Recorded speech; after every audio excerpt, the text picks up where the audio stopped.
আসসালামু আলাইকুম। ফেনী ডিস্ট্রিক্টের আজকে কই মাছ রান্না করব। চলুন কিভাবে রান্না করে সেটা দেখিয়ে আসি। এখানে আমি সব উপকরণগুলো রেডি করে নিয়েছি, দেখতে পাচ্ছেন। এখন আমি চুলার উপরে কড়াই বসিয়ে দিয়েছি।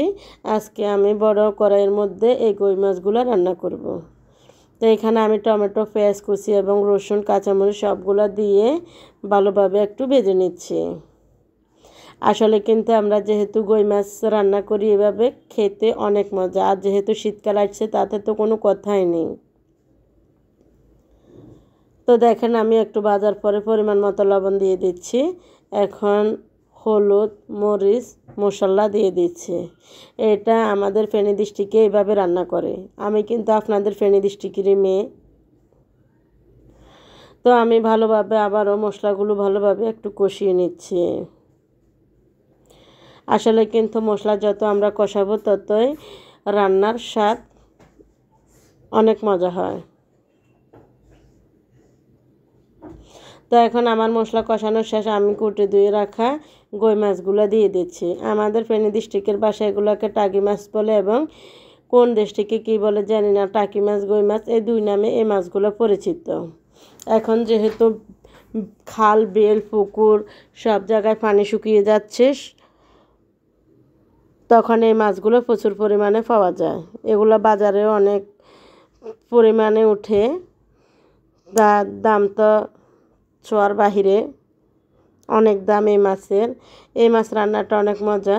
তো আমি একটু মিক্স করার পরে এখানে পরিমাণ মতো একটু জল দিয়ে দিচ্ছি রান্না করার জন্য। এইভাবে যদি বন্ধুরা আপনারা ছোট ছোট পিস করে যদি কই মাছগুলো রান্না করেন, খেতে অনেক মজা। আর এখানে এই মাছগুলোর ভিতরে প্রচুর পরিমাণ রক্ত থাকে। আমি তো জানি না, মুরব্বীরা বলছে যে শুনছি আর কি। তো দেখেন আমার মাছ প্রায় রান্না শেষ। এখন একটু পর নামিয়ে ফেলবো। দেখেন কালারটা কত সুন্দর আসছে। আজকে আমি কই মাছ রান্না করেছি, আর রান্না করেছি ঢিমি কুমড়া দিয়ে, ডাল দিয়ে। তো আজকে আমাদের দুপুরের খাবার এটা। তো দেখুন আমি আপনাদের সাথে রান্নাটা শেয়ার করতেছি আবারও। এখানে ভাত রান্না করেছি, কই মাছ রান্না, আর হচ্ছে কুমড়া দিয়ে, ডাল দিয়ে তেলমারি রান্না করেছি। তো বিকালবেলা নাস্তা নিয়ে চলে আসলাম।